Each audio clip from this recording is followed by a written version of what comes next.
Welcome to Texas Border Watch, your eyes on the front line for all things border security, immigration, and local policy. I'm Jordan Elder.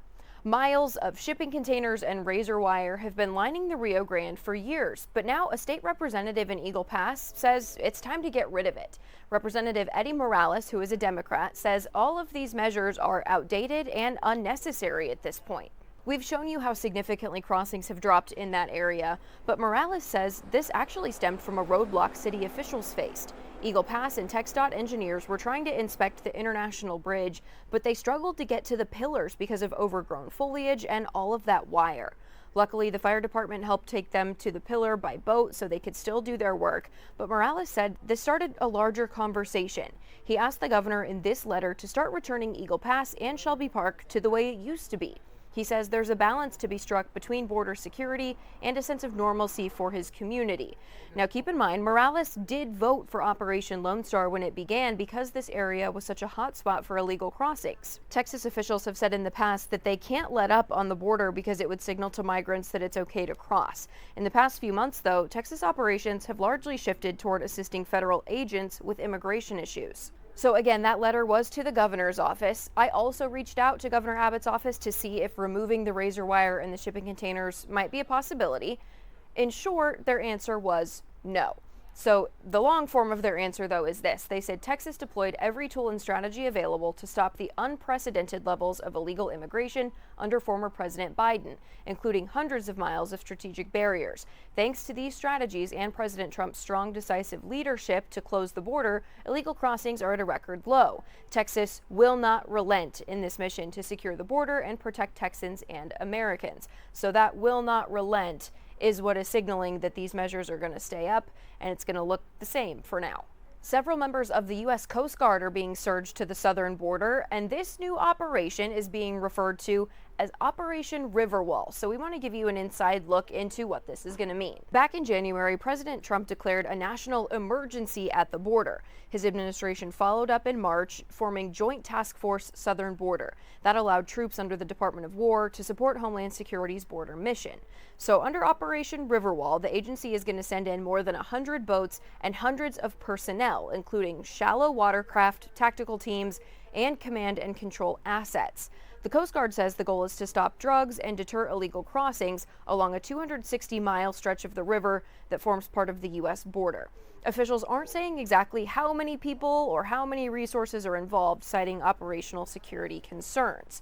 The Coast Guard held a press conference about this to answer some of the questions, so we want to show you a piece of that. The Coast Guard launched Operation Riverwall and mobilized additional assets to secure and defend the U.S. border from illegal immigration and illicit activities along the 260 miles of the Rio Grande Valley.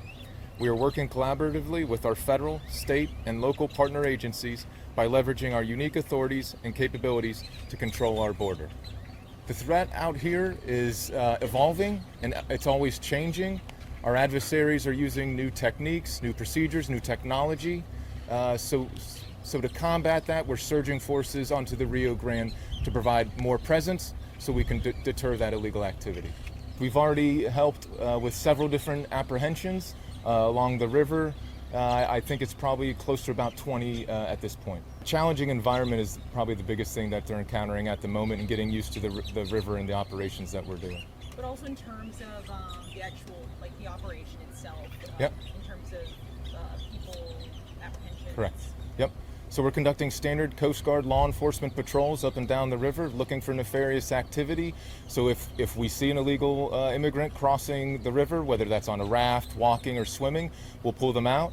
If we identify an area that maybe we could see where they already crossed, we'll coordinate with our partners to make sure that we can potentially vector them in for an apprehension. The river is right along the border between U.S. and Mexico, so that's federal waters.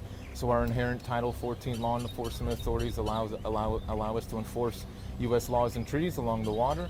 So if we see someone crossing the river, that is obviously an illegal crossing into the United States, so that gives us the authority to apprehend them. As for the 20-ish folks that we have apprehended since we've been here, we've worked with our Border Patrol partners to make sure that we detain and apprehend them and make sure that they are taken into custody. You might remember from a couple weeks ago, we actually took you out on the Rio Grande with Border Patrol to show you how airboats and those kinds of operations help along the border. Border Patrol says that watercraft and things like that are crucial when it comes to the overall mission. What is that resource like for your team to be able to have something like that, to be able to deploy immediately if there's something going on the Rio Grande? No, it's absolutely important, and you called it on the airport. As far as this is very unique to the Rio sector and some of the sectors downriver where the shallow waters. The only way we're able to navigate these waters is through the use of an airboat, and it's very important because we want to prevent and deter those illegal entries.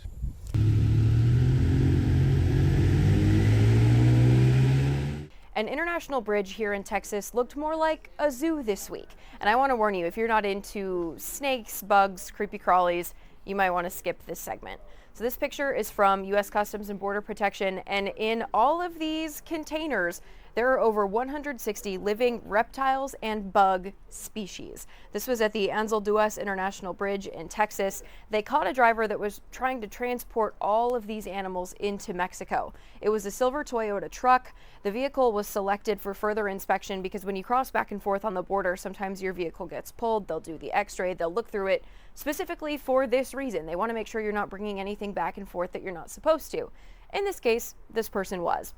The physical inspection led to the discovery of 163 reptiles and arthropods. So I want to give you an example of just some of the things that were in all of these containers. These are not CBP photos. These are just example photos to show you what all was in there. But again, if you don't like snakes and bugs, you're going to want to look away for this. Okay, there were 24 royal pythons, 11 spotted salamanders, 10 red-eyed tree frogs, and we're checking with Border Patrol because in their release they said there were 10 sick red-eyed tree frogs. As far as I can tell, and I am not an animal expert, that's not a species, so I'm wondering if the frogs themselves were sick in transport and needed medical attention, so we're checking on that.